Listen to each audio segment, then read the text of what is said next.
그래요. 예.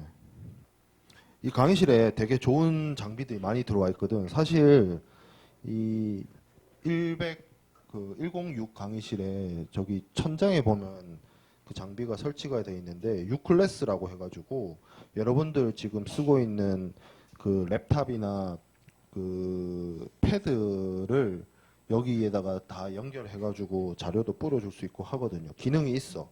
장비가 설치돼 있어. 장비 이거 몇 천만 원짜리야. 근데 제가 우리 학부 교수님들한테 여쭤보니까 있는 줄도 모르시더라고. 그래요. 그렇지. 근데 사실 컴퓨터 관련된 수업을 하면 우리 또 저기 전산실 만들어 놨으니까 전산실에서 하면 되니까. 그렇다. 여기 프로그램이 깔려 있을 텐데 한번 보자. 이 호기심이 생기면 깔려 있는지를 확인을 해봐야 되거든요.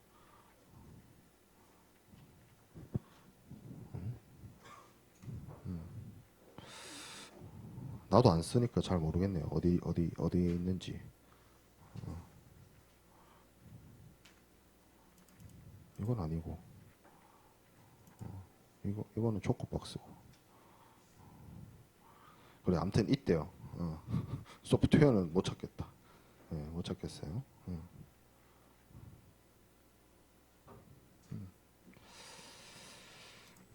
있겠지 뭐.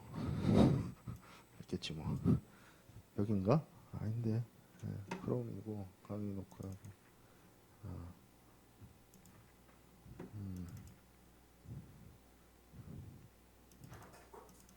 이미지 포인트고.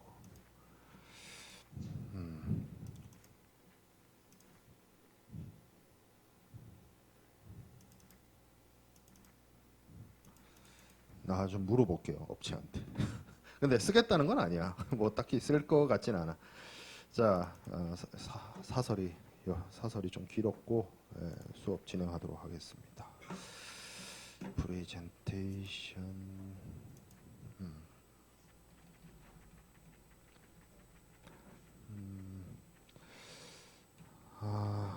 여기 할 차례죠. 무역관리.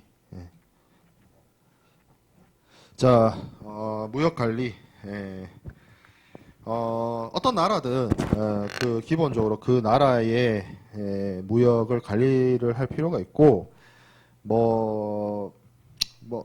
그 국가마다 무역을 관리하는 목적과 정책 방향이 좀 다르긴 한데 대한민국 같은 경우는 아무래도 전통적으로 70년대, 60년대, 70년대 그 고도 성장기 때부터 수출을 진흥하고 수입을 좀 억제하려는 측면이 없지 않아 있었어요. 그래서 수입이 허가제였고, 근데 그게 이제 오늘날에 와서는 WTO 1995년에 WTO 회원국이 되면서 무역이 완전히 자유화가 됐고요. 그리고 나서는 이것을 어떻게 보면 적극적으로 수출만 진흥하고 수입을 막는 방식으로는 관리를 하지 않고 있습니다. 그렇지만 예를 들어서 외국에서 들어오는 물품이 한국의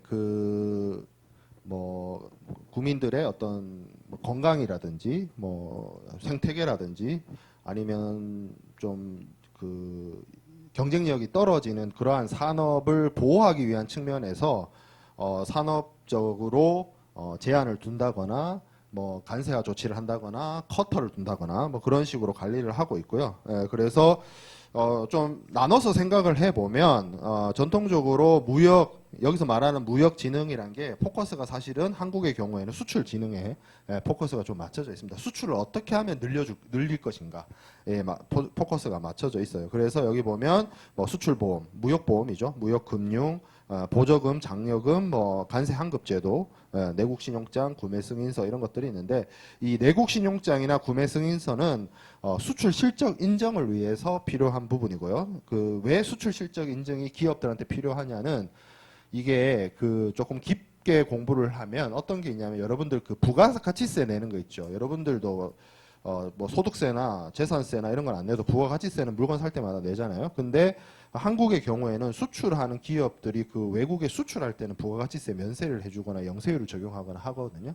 그런 특혜 그리고 뭐 관세 환급 제도도 관세라는 게 제가 그 온라인 강의에서도 설명을 했다시피 외국에서 우리나라로 들어올 때 세금을 부과하잖아요. 그거는 전 세계 모든 국가가 마찬가지예요. 외국에서 그 나라로 들어오는 물건에 대해서 관세를 부과합니다. 예외도 있긴 있어요. 예외가 뭐가 있냐면 브라질 있죠. 브라질의 경우에는 커피를 수출할 때 관세를 매겨요. 뭐 왜 그런지는 모르겠어.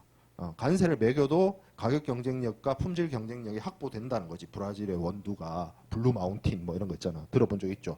예, 그거 외에는 전 세계 모든 나라들은 수출할 때 관세를 부과하는 것이 아니라 수입하는 뭐에다가 물품에다가 관세를 부과합니다. 근데 여기 관세 환급 제도는 뭐냐? 한국이 어떤 무역 구조를 가지고 있어요? 외국에서부터 원자재를 수입을 해서 원자재 중간재 부분품을 수입을 해서 이거를 이제 고도로 가공을 해서 고부가 가치 물품을 만들어서 수출하는 산업 구조를 가지고 있죠. 그러면 한국은 기본적으로 수출을 하기 위해서 수입을 해야 돼요. 뭐를? 원자재를. 그러면 원자재 수입할 때 수입 물품이니까 관세 내잖아. 그런데 그거를 한국에서 가공해가지고 수출하잖아. 그러면 원자재 수입할 때 냈던 관세를 이거를 한국 국가 정부에서 돌려줍니다. 이것도 수출 진흥책이에요. 이것도 기업 입장에서는 굉장히 큰 부분입니다. 왜냐하면 이게 원자재라는 게 그 뭐 우리나라의 뭐 대표적인 예를 들어서 현대자동차다. 그러면 현대자동차가 만드는 자동차에 들어가는 원자재가 한국에서 나는 게 없잖아. 철강석이 한국에서 안 나오잖아. 기본적으로. 그러면 현대차에서 이게 좀 여담인데 그래서 현대자동차 그룹에 뭐가 있어요? 그 그룹사 안에 현대제철이 그래서 있는 거야. 예전에는 현대차가 포스코로부터 강판을 사가지고 자기들이 자동차를 만들었거든.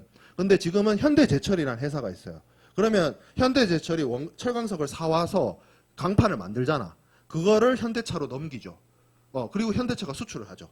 그러면 I&I 스틸이 현대스틸이 그거를 가져올 때 수입할 때 낸 관세를 현대차가 수출할 때 다 돌려받아요. 그런 구조를 만든 거예요. 현대차가. 그렇죠? 그래서 현대차가 미국에 요번에 그 여러분들 뉴스 보면 그 지금 현대차가 조지아 주에 공장 만들면서 이제 전기차 배터리 때문에 LG 에너지 솔루션하고 합작 공장을 만드는데 거기 뭐 이렇게 그 노동자들이 붙잡혀가고 막 이런 일들이 벌어졌잖아요. 현대차의 그 어떤 그 뭐라고 해야 될까? 사업 비즈니스 모델이 자기들이 만드는 자동차에 들어가는 주요 부품을 그 자기들이 직접 만들거나 협력사를 통해서 만들거나 하는 구조를 만듭니다. 그러니까 현대차가 제철소도 갖고 있는 거고요. 배터리 공장도 같이 갖고 있는 거예요. 왜? 거기에 들어갈 자기 그 현대차가 만드는 전기차에 들어갈 배터리를 같이 자기 계열사나 합작 회사를 통해서 공급받으려고. 그런 산업 그런 비즈니스 모델을 가지고 있어요. 현대차는. 그게 좋은 것이 아닌가는 그건 경영적인 판단입니다.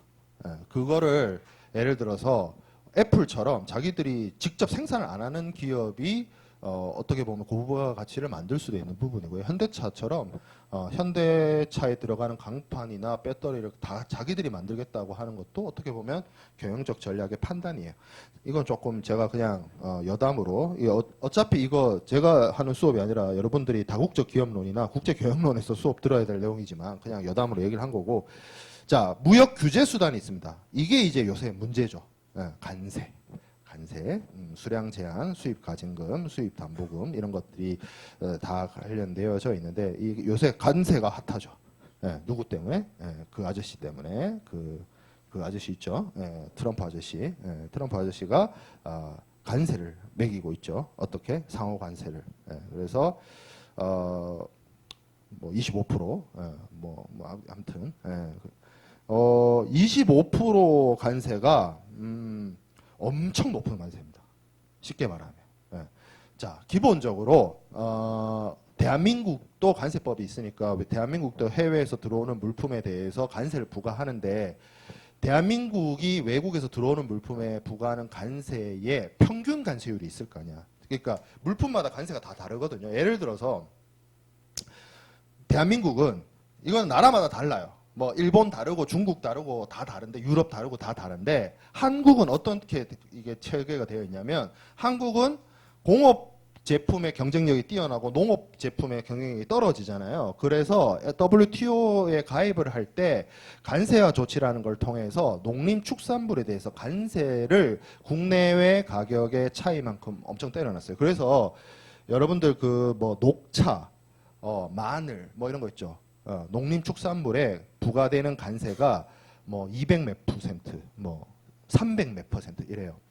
제가 작년이 아니구나. 올 초에 부산 세관에 그 무슨 심의하러 간 적이 있어가지고 갔는데 뭐 그 고춧가루 있죠, 고춧가루 관세율이 뭐 한 200 몇 퍼센트 이래 돼요. 왜? 그러니까 외국에서 만들어지는 물품을 그대로 가지고 들어오면 국내산 농림축산물이 가격 경쟁력이 없어요. 그래서 아주 높은 관세를 부과하는데 반대로 예를 들어서 공업 제품이나 이런 것들에 대해서는 관세를 낮게 평가합니다. 어쨌든 그러면 200 몇 퍼센트 때리는 것도 있고 뭐 관세가 낮은 것도 있는데 대한민국의 평균 관세율이 어떻게 되냐면 8% 정도 돼요. 8%. 8% 정도 되고 실질 관세, 그러니까 이게 명목이 있고 실질이 있을 수 있잖아. 그러니까 법상으로 대한민국의 법상으로 관세율표상의 평균 관세율이 한 8% 정도 되는데 실질적으로 적용되는 걸 보면 거의 0%로 수렴합니다. 왜? 뭐 때문에? FTA 때문에. 한국이 거의 웬만한 주요 무역 국가들하고 다 FTA를 체결을 하죠. 그래서 FTA 특혜 관세를 적용을 받으면 8%보다 낮은 관세 혹은 0%의 관세율을 적용받고 들어옵니다. 한국에 들어올 때. 예. 근데 25%를 때렸잖아. 25%. 그거 어마어마한 거야. 예. 그 예를 들어서 1,000만 원짜리 물건이면 250만 원이 세금으로 더 붙어서 그 나라로 수입되는 겁니다. 근데 이게 문제가 뭐냐면 자, 예를 들어서 내가 어떤 사람이에요. 내가 무역하는 사람이에요. 나는 어떤 사람이냐면 예를 들어서 미국에서 한국이나 일본에 좋은 물건을 사가지고 미국 시장에 공급하는 사람이라고 칩시다. 내가.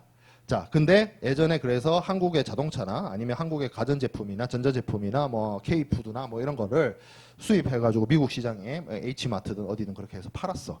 그런 사람이라고 봅시다. 근데 한국에서 들어오는 물건이 예전에는 그냥 100만 원짜리 사오면 뭐 그 한미 FTA 특혜 관세 적용을 받아서 그냥 100만 원에 뭐 그 연방세, 주세 이런 건 있겠지. 미국 안에서도. 그걸 해가지고 팔았는데 그냥 한국에서 미국으로 들어오는 물건에 25% 관세가 붙는다라고 치면 내가 100만 원짜리 사오면 125만 원이 되는 거잖아. 왜냐면 나는 25만 원의 세금을 내야 되잖아. 예. 근데 내 입장에서 내가 25만 원의 세금을 내야 된다라고 하면 먼저 이렇게 생각할 수 있겠네. 내가 왜 세금을 내나요? 라고 생각을 해보면 관세라고 하는 거는 수출하는 사람이 내는 게 아니고 수입하는 사람이 내요. 왜? 수입하는 국가가 수입하는 물품에 대해서 관세를 부과하잖아요. 그러면 수출자가 내겠어요? 수입자가 내겠어요? 수입 통관하는 사람이 냅니다. 한국에 있는 물건이 미국으로 들어가면 한국의 수출상이 있고 미국의 수입상이 있잖아. 그러면 뒤에서 공부하게 될 DDP라는 인커텀스 조건 중에 DDP라는 게 있어요. 그거 다시 설명할 거야, 뒤에서. 그거가 아닌 이상 수입하는 사람이 자기 나라 정부에 세금을 내요. 그러면 내가 미국에서 수입하는 사람이면 100만 원짜리 들어오면 세금을 미국 정부에 25만 원, 연방 정부에 25만 원만큼 내야 돼.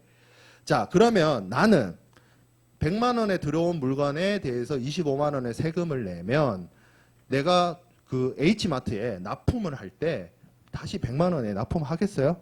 안 하죠. 얼마에 하겠어요? 바보가 아닌 이상 125만 원 플러스 알파로 해야 될 거야. 플러스 알파는 뭐야?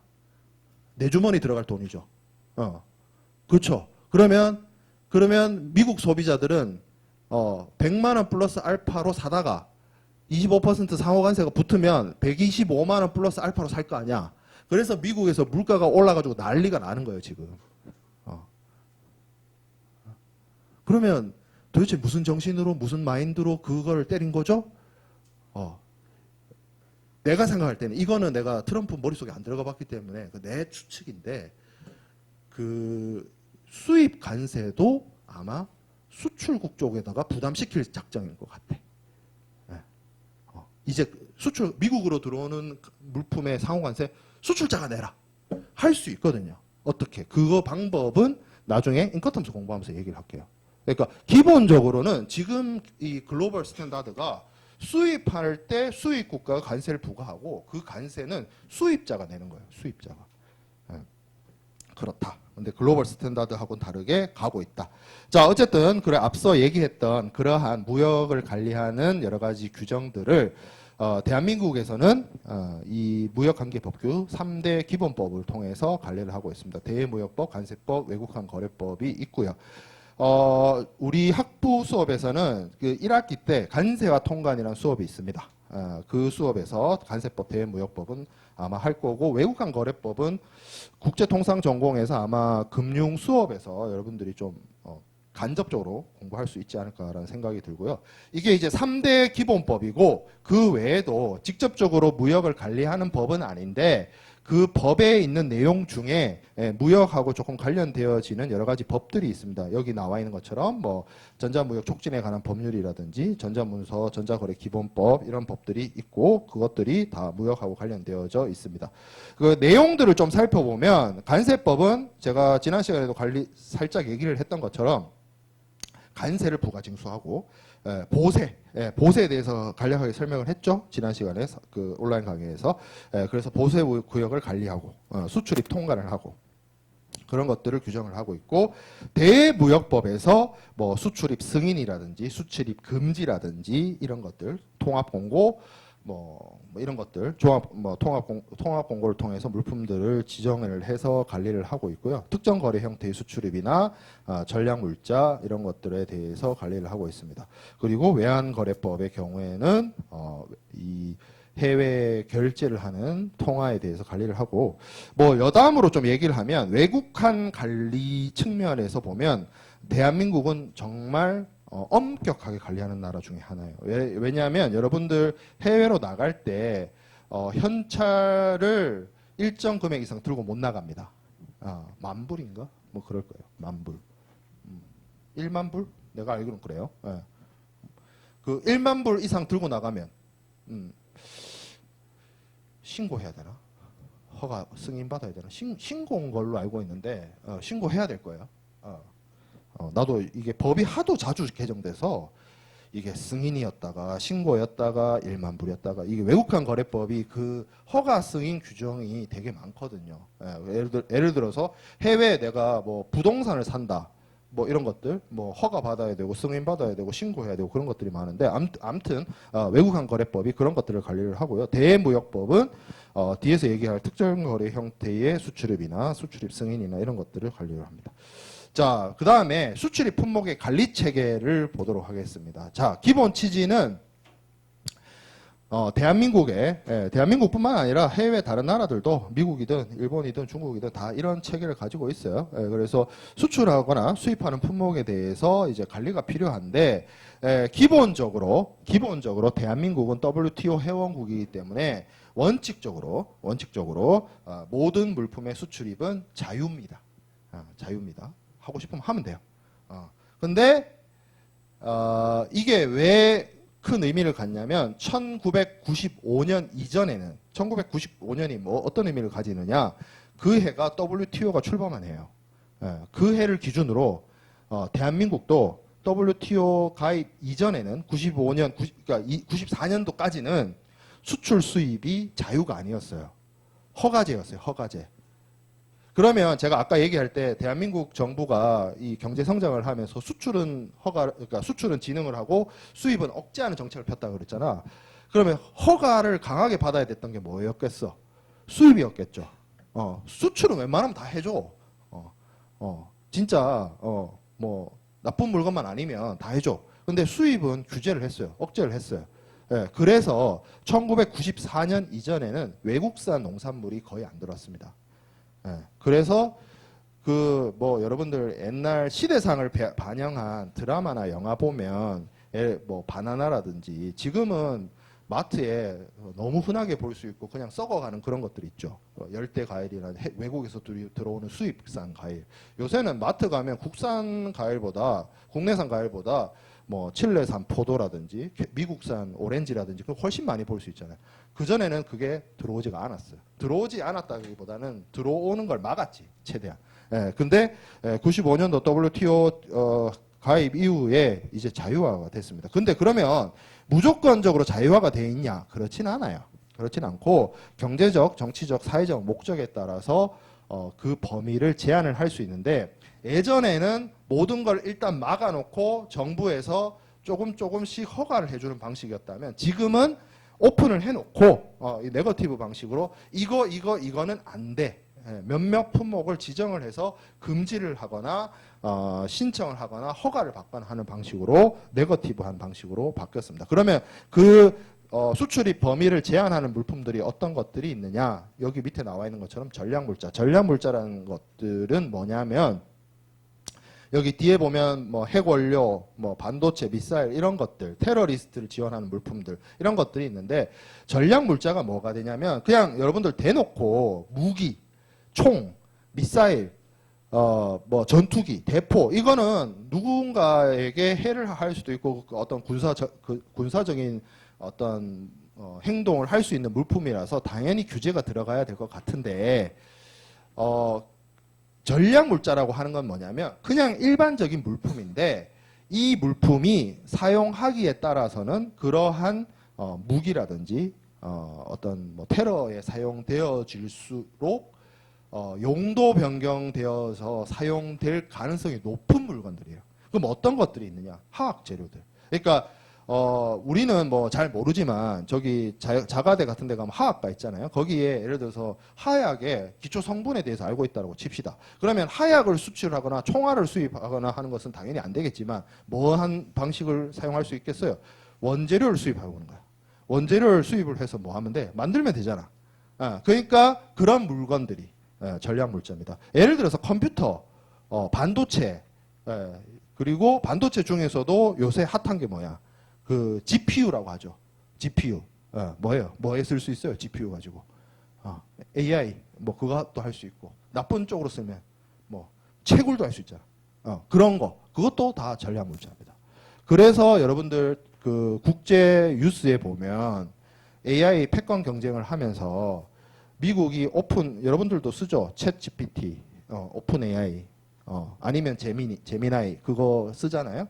근데 미국이 중국 쪽으로 뭘 철저하게 막아요? GPU 수출을 그렇게 막습니다. 왜? 중국 쪽으로 이제 그 AI 기술을 고도화시키기 위한 GPU가 넘어가는 걸 막아요. 왜? GPU가 무기는 아니잖아. 근데 미국이 봤을 때 GPU는 뭐야? 반도체, 고성능의 반도체가 전략물자라는 거죠. 그런 것들이 수출입 물품에 제한이 됩니다. 자, 그리고 헌법에 의해서 체결 공포된 조약에 따른 의무 이행이거나 생물자원 보호, 예를 들어서 멸종 위기종이다. 그렇죠? 고래고기 이런 거 수입하겠다, 수출하겠다, 당연히 안 됩니다. 그런 것들을 관리를 하고 있다는 거죠. 자, 그래서 그럼 어떤 식으로 관리를 합니까? 정부에서 산업통상자원부에서 수출입 공고, 통합 공고라는 형식으로 어나운스를 해줍니다. 발표를 해요. 이게 사이트 법제처 이런데 그 법령이나 이런 것들을 공시하는 곳에 가보면 수출입 공고, 통합 공고라는 게 나오고 여기에 대한민국 정부는 어떤 물건들에 대해서 수출 수입을 금지한다 내지는 어떠한 물품을 수출하기 위해서는 관련된 정부 기관으로부터 승인을 받아야 된다 이런 것들을 안내를 하고 있습니다. 예를 들어서 여기 예시로 제가 얘기하고 있는 것처럼 의약품이다, 약품이다 이런 것들의 경우에도 식품의약품안전청장 허가, 신고를 받도록 허가하고 있습니다. 자, 그래서 제가 예시를 좀 가지고 오면 수출입 공고에 기본적으로 물품들에 대해서 금지하거나 제한하는 품목을 규정을 해놨는데 여기 보면 HS라고 되어 있고 020840이라고 되어 있습니다. HS는 뭐 뒤에서 여기 따로 설명하는 칸을 여기 31번 슬라이드에 제가 HS에 대해서 설명을 하고 있는데 이 HS가 뭐냐면 통일 상품명 및 부호 체계라고 하는 것이 HS입니다. 이게 정식 명칭이 HS예요. Harmonized Commodity Description and Coding System인데 여기 보면 Commodity Description이란 게 상업적 목적의 물품에 대한 명세를 뜻해요. 그리고 코딩 시스템이라고 하는 게 여기서 말하는 거는 물품을 코드화해서 체계적으로 관리하겠다는 뜻이거든. 예를 들어서 우리가 그냥 뭐 붉은 콩 하면 붉은 콩인데 이게 팥일 수도 있고 붉은 콩일 수도 있잖아. 레드빈, 레드빈이야, 붉은 콩이야, 팥이야, 뭐 어떤 특정한 물건을 지칭하는 그 언어적 표현으로 하게 되면 그것을 지칭하는 뭐 규정할 수 있는 다양한 언어와 이런 것들이 있는데 예를 들어서 뭐 팥이면 그거를 팥으로 표현하지 않고 숫자 넘버링을 매겨서 코드를 만들어 놓는 거죠. 그러니까 뭐 휴대폰이다. 그럼 휴대폰도 뭐 그렇죠. 휴대폰도 휴대폰일 수도 있고 이게 뭐 예를 들어서 뭐 태블릿일 수도 있고 뭐 그럴 수 있는데 이거를 그냥 휴대폰이라고 하지 않고 뭐 8517 뭐 이런 식으로 넘버링된 숫자를 부여를 해서 물품을 관리를 하고자 하는 게 이 HS입니다. 그래서 이게 숫자 우리 한국의 기준에는 총 10자리 숫자로 되어 있고요. 일본이 9개인가? 뭐 미국이 12개인가? 그거는 좀 다른데 이게 글로벌 스탠다드로 6자리가 전 세계 공용이에요. 예, 그러니까 좀 쉽게 얘기를 하면 여기 지금 앞에 제가 여기 020840이라고 하는 거는 고래고기를 뜻합니다. 고래고기 그러니까 고래나 돌고래나 바다소의 고기를 말하는데 이거는 대한민국만 이렇게 지칭하는 게 아니라 전 세계 공통이에요. 전 세계 공통. 인류가 그 언어를 통일하지 못했는데 그 자기들이 거래하는 수출입하는 물품에 대해서 부여하는 코드는 통일을 했어요. 20세기 초반에 역사적인 사건인데 아무도 잘 모르죠. 어쨌든 그렇다. 이거는 그래서 일본도 고래고기 020840이고요. 미국도 고래고기 물론 이게 여러분들 설명을 자세히 내가 이걸 아주 구체적으로 얘기를 해주면 이게 숫자를 두 개씩 끊어 읽거든요. 020840 이거 2842로 읽으면 안 되고 앞에서부터 뒤에서부터 읽는 게 아니라 앞에서부터 020840으로 끊어서 읽는데 0208이 원래대로라고 하면 이 포유 수생 생물의 뭐 고기인가 뭐 그래요. 그 중에서 020840이 고래 돌고래 바다소의 고기야. 왜 아주 분류 체계가 복잡해. 이거를 지금 내가 뭐 상무론 시간에 다 자세하게 얘기할 건 아니고 020840이라고 하면 이 얘네들 고래 돌고래의 고기를 뜻하고 그 중에서 대한민국 정부는 고래고기를 수출을 금지하고 있습니다. 그래서 찾아보면 수출 금지 품목에 이렇게 HS 코드를 딱 적어놨어. 금지예요, 금지. 금지. 자, 그 다음에 요건을 갖추어야 수출입이 가능한 품목이죠. 앞에 거는 그냥 수출할 수 없음 이렇게 돼 있잖아. 이거는 누가 안 돼. 방법이 없어. 고래고기는 수출할 수 있는 방법이 없어. 없음 돼 있잖아. 자, 여기 뒤에 볼까요? 자, 여기 보면 뭐냐면 그 얘네들 01이니까 그 젖소하고 유구 그죠? 우유를 말하는 겁니까? 우유를 말하는 게 아니고 우유를 생산하는 젖소하고 유구가 뭐예요? 젖소 품종인데 수컷. 걔네들을 01, 02, 10, 1000이 젖소고 똑같잖아. 이거 암컷 수컷이잖아. 미안해요. 맞잖아, 사실. 근데 똑같은 애인데 01, 02, 10, 2000은 유구야. 얘네들에 대해서 뭐라고 얘기를 하고 있냐면 수입을 하는데 수입을 할 때 그냥 할 수 있는 게 아니고 농림축산검역본부장에게 신고하고 검역을 받아야 되고 그리고 한국종축계량 이거 외울 필요는 없어. 지금 내가 설명하는 거 이걸 외우라고 알려주는 게 아니야. 한국종축계량협회장한테 신고를 하고 수입해야 돼. 그냥 수입할 수 있는 게 아니고 이런 허가와 이런 신고를 해야지만 무역을 할 수 있습니다. 이게 지금 내가 여기 지금 01, 02, 10이 젖소라는 걸 외우라는 게 아니라 뭐예요?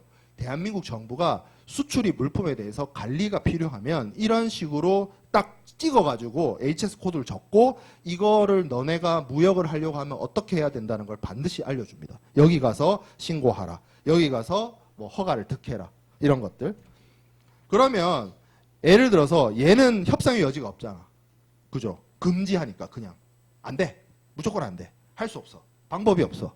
근데 얘는 뭐 하면 돼요? 요건을 갖추면 돼요. 그 요건이라고 하는 게 이런 것들입니다. 그래서 이거를 뭐라 그러냐면 요건 확인이라고 해요. 수출입을 할 때. 특히 여러분들 제가 앞에서 쭉 설명을 했지만 대한민국 정부가 수출입을 하는 무역업자들한테 이런 조건, 이런 요건을 요구한다면 어느 쪽이 좀 많겠어요? 농림축산물 쪽에 많습니다. 그리고 국민의 생명과 건강에 바로 직결되는 물품, 뭐 음식, 그 다음에 음식 못지않게 중요한 거, 화장품, 의약품 이런 것들, 이런 것들이 거의 웬만하면 이런 규제 대상이나 요건들이 달려 있습니다. 그래서 여러분들이 나중에 무역업을 하거나 아니면 무역회사에 취업을 하거나 아니면 내가 창업을 해서 뭐 전자상거래를 해가지고 아마존에 뭐 납품을 하겠다, 입점을 하겠다라고 하면 어떤 걸 조심해야 되느냐? 내가 음식, 그러니까 식품, 의약품 이런 것들을 할 때는 이런 거를 좀 잘 알아둘 필요가 있어요. 뭐 규제를 하고 있는 게 아니냐, 뭐 조건이 달려 있는 거 아니냐, 요건이 있는 거 아니냐 그런 것들을 확인해둘 필요가 있다. 자, 그 다음에 전략물자 수출입 공고. 이거는 제가 앞서서도 얘기를 했다시피 대량 살상 무기로 전용이 되거나 아니면 테러리스트들을 지원할 수 있거나 아니면 그냥 겉보기에는 그냥 아무런 물건이 아닌데 이게 뭐 가공을 해서라든지 아니면 변경을 해서라든지 그런 방식으로 뭐 살상이나 대량 파괴 무기나 테러 행위에 사용되어질 수 있다라고 하는 것들의 경우에는 기본적으로 관리를 합니다. 그래서 수출을 할 때는 뭐 방위사업청이라든지 뭐 이런 곳에 수출 허가를 취득할 필요가 있고요. 수입할 때도 다 관련 기관장으로부터 수입 목적 확인서를 취득을 해야지만 수입을 할 수 있습니다. 자, 무역 상품의 분류 방식 31번 슬라이드 아까 얘기했던 HS 코드가 있고요. 이 HS 코드란 게 왜 하모나이즈드라고, 이게 하모나이즈가 하모니란 뜻이잖아. 화합이라는 거잖아. 이게 왜 이랬냐면 예전에 이런 물품을 분류하는 체계가 두 개로 나눠져 있었어요. 여기 지금 31번 슬라이드에 방갈로 1번처럼 SITC라고 하는 게 있었어요. 이거는 무역하는 물품에 대한 통계 목적의 명세표였는데 지금도 SITC가 쓰여요. SITC가 쓰이는데 요거 말고 관세 부과 목적의 그 또 명세표가 있었습니다. CCCN이라고. 근데 이건 지금 현재는 CCCN은 없어졌고 SITC가 있는데 이 그 관세 세계 관세 협회 세계 관세 위원회죠. WCO에서 이 SITC와 CCCN을 통합하기 위해서 만들어 놓은 게 HS 코드입니다. 그래서 HS 코드가 1988년도부터 사용이 되고 있고 전 세계 공통이다. 전 세계 공통으로 사용을 하고 있다. 앞에 6자리. 그래서 여기 지금 체계가 쭉 나오네요. 나와서 제가 얘기를 하고 있는 것처럼 이거를 앞에 2자리부터 끊어 있습니다. 자, 030559 3000 이거를 다시 3000으로 하기도 하고 그냥 300으로 읽어요. 그래서 이게 뭐냐? 명태입니다. 명태. 그래서 명태인데 문제는 이 명태가 한국에서는 명태인데 한국에서는 이 명태를 다양한 이름으로 부르죠. 코다리로 부를 수도 있고 동태라고 부를 수도 있고 항태라고 부를 수도 있고 그거 뭔 차이야? 그렇지. 가공에 어떻게 하냐죠.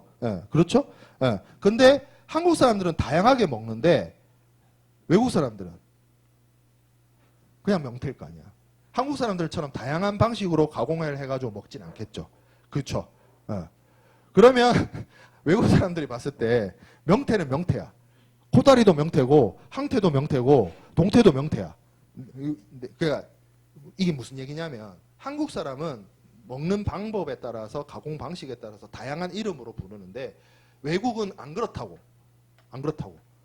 그러면 이 명태류의 생선이 포함되어 있는 게 글로벌 스탠다드하게 앞에 6자리만 해당이 됩니다. 030559만 명태고 얘의 생물이죠. 명태가 생물이잖아. 생물인 걸 알고 있죠.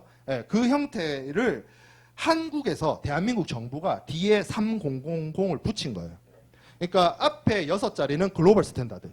전 세계 어디 나가도 명태인데 요거의 생물에 대해서 3000을 부여한 건 대한민국 대한민국 정부가 부여했다. 그래서 여기까지가 HS 코드고요. 대한민국 정부가 붙인 뒤에 숫자 4자리를 HSK라고 해요. 코리아 붙여가지고. 그래서 HSK는 10자리 숫자고 글로벌 스탠다드한 숫자는 앞에 6자리만 해당이 됩니다. 마찬가지로 일본은 여기 뒤에 9자리 맞지? 그러니까 일본이 요 뒤에 요 앞에 6자리는 똑같이 명태에 대해서 쓰고 자기들 내부 자기들 정책에 맞춰서 대한민국 숫자를 뒤에 4개를 붙였는데 일본 정부는 3개만 붙여요. 중국은 2개만 더 붙입니다. 중국은. 그러니까 이거는 알아서들 쓰세요. 알아서들 쓰세요고 여기 앞에 6자리만 글로벌 스탠다드다. 전 세계 공통이다. 자, 그래서 이거는 WCO에서 제정을 해서 앞에 숫자부터 적고 앞에 숫자부터 읽습니다. 그래서 앞에 숫자를 류, 영어로 챕터라고 하고 뒤에 그러니까 세 번째, 네 번째 숫자를 호, 헤딩이라고 하고 다섯 번째, 여섯 번째 숫자까지 들어가면 이걸 서브 헤딩이라고 합니다. 그래서 보통 호라고 하는데 호라고 하면 숫자 4자리를 가리키는 경우가 많아요. 솔직히 앞에 챕터가 21개인가? 그렇고 4자리 숫자가 대략 한 1000개? 1000개인가? 그리고 소호까지 6자리 숫자까지 가면 한 5000개, 6000개 막 이렇게 돼요. 그 숫자가. 이게 없는 숫자들도 많거든. 예를 들어서 01로 시작한다, 03으로 시작하는데 이거 내가 이걸 말로 설명하기보다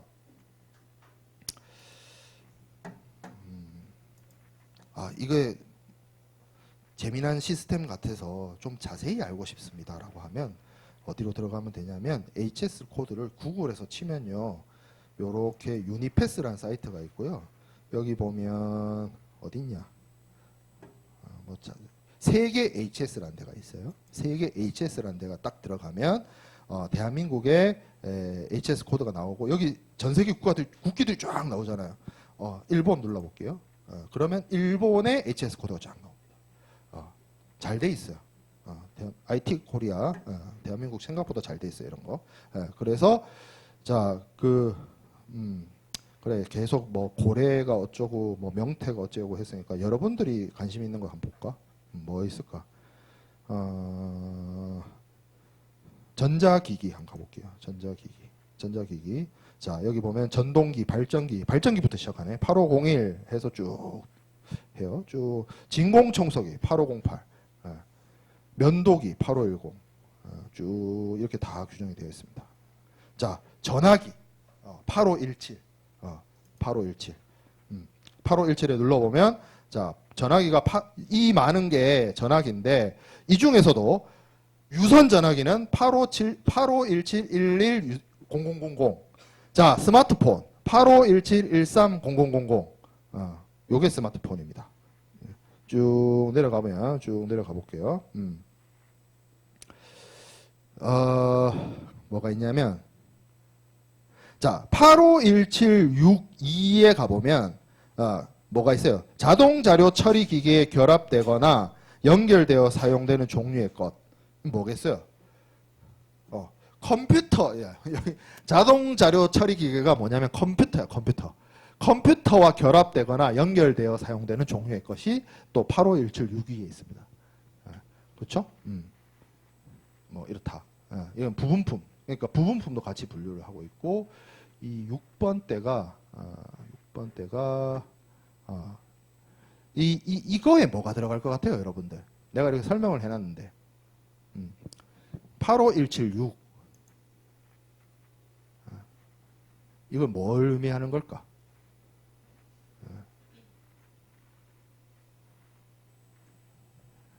그죠?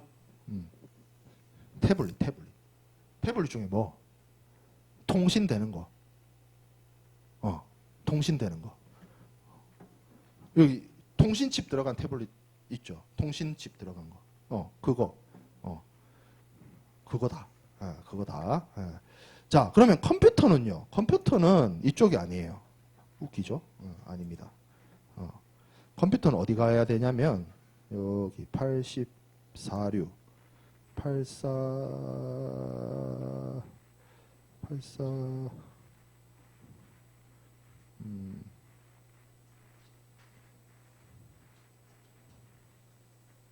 8471 비슷한데 자 여기 보면 8471에 자동 자료 처리 기계와 그 단위 기기 자기 어쩌고 저쩌고 쭉 돼 있어요. 말이 길죠. 자 들어가 보면 여기 돼 있습니다. 자 휴대용 자동 자료 처리 기계 이 뭐겠어요? 휴대용 컴퓨터예요. 휴대용 컴퓨터. 이해돼요? 이해돼요? 뭔 말인지? 쭉 여기 보면 뭐 있죠. 자 입력 장치나 출력 장치 뭐예요? 마우스, 키보드. 다 있잖아. 여기 뭐 하드 디스크 드라이브 어쩌고 저쩌고 저쩌고. 하드 사운드 카드, 비디오 카드. 이거 그거네. 뭐예요? GPU. 그죠? 자, 그러면 제가 아까 얘기한 것처럼 랩탑은 8471이고 통신 칩을 갖춘 태블릿은 8517이에요. 그런 시스템인 거야. 이해되죠? 이 시스템이라는 게. 이걸 통해서 무역을 관리를 한다. 자, 그렇죠? 뭐 이거 진도 생각보다 많이 못 나갔는데 중요한 건 그게 아니야. 우리가 이 HS 코드에 대한 개념을 여러분들이 이해하는 게 더 중요하다. 자, 그러면 오케이. HS 코드 알겠어. 잘 이해를 됐을 거라고 보고 이게 중요한 게 뭐냐면 대한민국뿐만 아니라 전 세계 모든 나라들이 자국에서 수출 수입하는 물품을 관리를 HS 코드 기준으로 합니다. 아까 여러분들 내가 그냥 스쳐 지나갈 것 같아가지고 여기 보면 뭐가 적혀 있어요? 이게 관세야, 관세. 8% 돼 있죠, 8%. 제가 대한민국 평균 관세율이 얼마라고? 8%라 했잖아. 다 8%, 다 8%, 8%, 8%, 8%, 8%. 근데 옆에 C 해넣어가지고 0%돼 있잖아. 이건 뭡니까? 이 C가 뭐냐면 WTO 협정세율이에요. 그러면 대한민국은 WTO 회원국이죠. 제가 앞에서 설명했죠. 95년도에 가입했다고. 그러면 컴퓨터에 대한 세금이 몇 %라는 얘기야? 0%라는 얘기예요. 한 가지만 더 봅시다. 본 김에. 요새 요새 그러니까 제가 방학 기간 동안 미국을 다녔는데 미국에 뭐가 핫하냐면 말차가 엄청 핫하더라고. 알죠? 그래서 여기서 차가 어디더라? 차 따로 있는데 음식, 주류, 기타, 곡물, 커피, 향신료. 차가 여기. 자, 차. 마테차. 마테차 들어봤죠? 마테차. 근데 차가 여기 0902예요. 0902. 커피가 0901이고 차가 0902고 마테가 0903. 차 0902로 들어가 봅시다. 자, 녹차, 홍차, 그 밖에 녹차. 발효 여부를 따라서. 자, 보면 기본 세율이 몇 프로예요? 40%. 근데 여기 어마어마한 숫자 보여요? 513.6. 513.6 도대체 뭐야? 농림축산물 양어 관세. 대한민국 정부가 농림축산물을 보호하기 위해서 세금을 많이 때려 넣는다 했죠. 그래서 녹차의 관세가 513%입니다. 513%. 40% 요건 뭔데요? 추천 있죠. 농림축산물 양어 관세인데 여기는 추천은 40%고 여기는 미추천이에요. 이게 뭔가요? 이게 커터예요. 대한민국 정부가 녹차 예를 들어서 외국에 많은 녹차가 있는데 대한민국 사람들은 보석 녹차만 먹을 거야라고 해서 녹차를 수입 안 하겠다 하면 WTO 회원으로서 자격이 없죠. 자유무역을 추구해야 되니까. 그래서 어떻게 하냐면 일정한 그 커터를 정해놔요. 그래서 일정 양의 커터는 수입을 할게. 어떻게? 40%. 일정 양의 커터를 넘어가는 거는 513%. 이해되죠? 무슨 말인지. 그러면 내가 외국에서 중국이나 뭐 인도나 이런 데서 차를 수입을 해오려고 할 때 40%로 해와야 되겠어요? 513%로 해와야 되겠어요? 당연히 40%로 해와야 되지. 그럼 내가 40% 안에 해오려면 어떻게 해야 될까?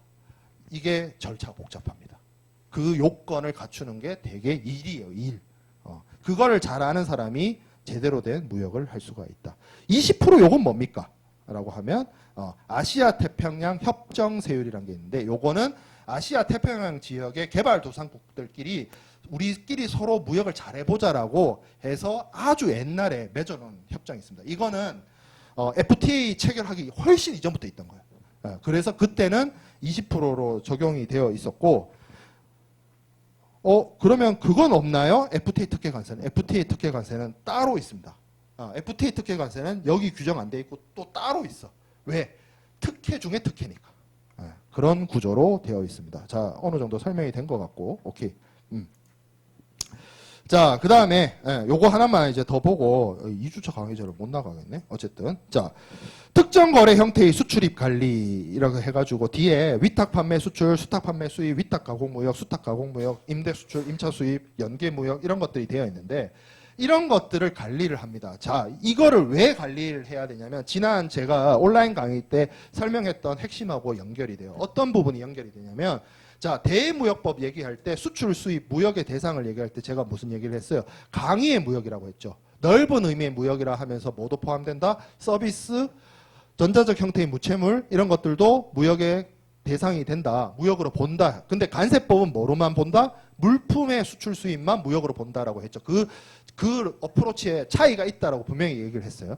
자, 근데 세상에 모든 비즈니스가 그런 식으로 물건이 나가고 아니면 서비스가 나가고 들어오고 이렇게만 이루어지는 게 아니에요. 어떤 경우가 있냐면 내가 분명히 수출을 하고 물품이라는 표현을 빼고 내가 뭐 어떤 계약을 체결해가지고 외국 사람으로부터 어마어마한 돈을 받는데 내가 그 외국에다가 물품을 안 내보내거나 서비스를 안 내보내거나 아니면 기술 이전을 안 하거나 하는 경우도 있어요. 어떤 경우? 내가 어떤 사람하고 계약을 체결했는데 저 사람으로부터 돈을 받았어. 근데 물건은 저 사람이 있는 나라로 안 가고 제3국으로 나가는 경우. 이거 수출일까? 그런 경우. 중개무역일 수도 있고 뭐도 있냐면 여기서 말하는 것 중에 뭐 위탁 판매이거나 위탁 가공이거나 뭐 그런 것들이 있을 수도 있어. 외국인도 수출일 수도 있고. 아니면 이런 경우도 있을 수 있어요. 제가 무역 첫 번째 슬라이드 기억해요? 무역에 대해서 설명을 할 때 교환이라는 의미를 얘기를 하면서 물건을 팔고 산다라고 얘기를 했어요. 매매라고 했어요. 매매라는 건 뭐야? 내 물건을 다른 사람한테 판다는 거잖아. 근데 팔진 않아. 뭔 얘기야? 임대. 빌려주는 거. 한 10년간. 돈 받고. 빌려주는 거하고 파는 거하고 차이가 뭐야? 근본적인 차이죠. 소유권이 안 바뀌잖아.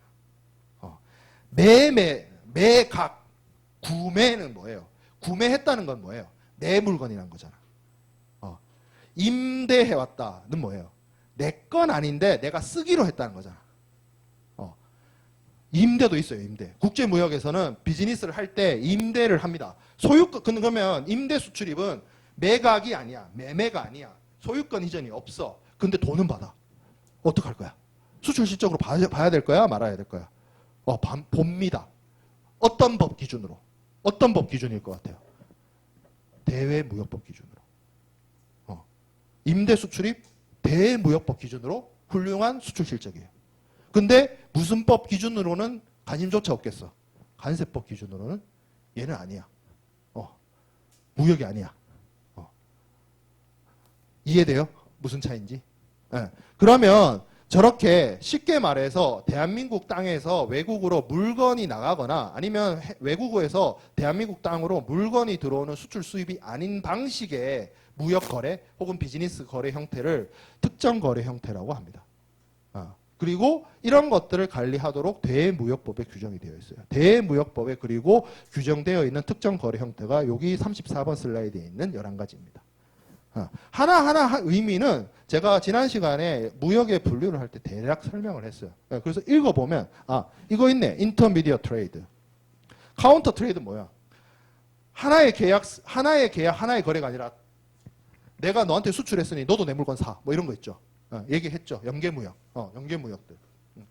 그런 것들이 다 특정 거래의 형태로서 관세법의 관리 대상은 아니지만 대무역법의 관리 대상으로서 관리를 하고 있다.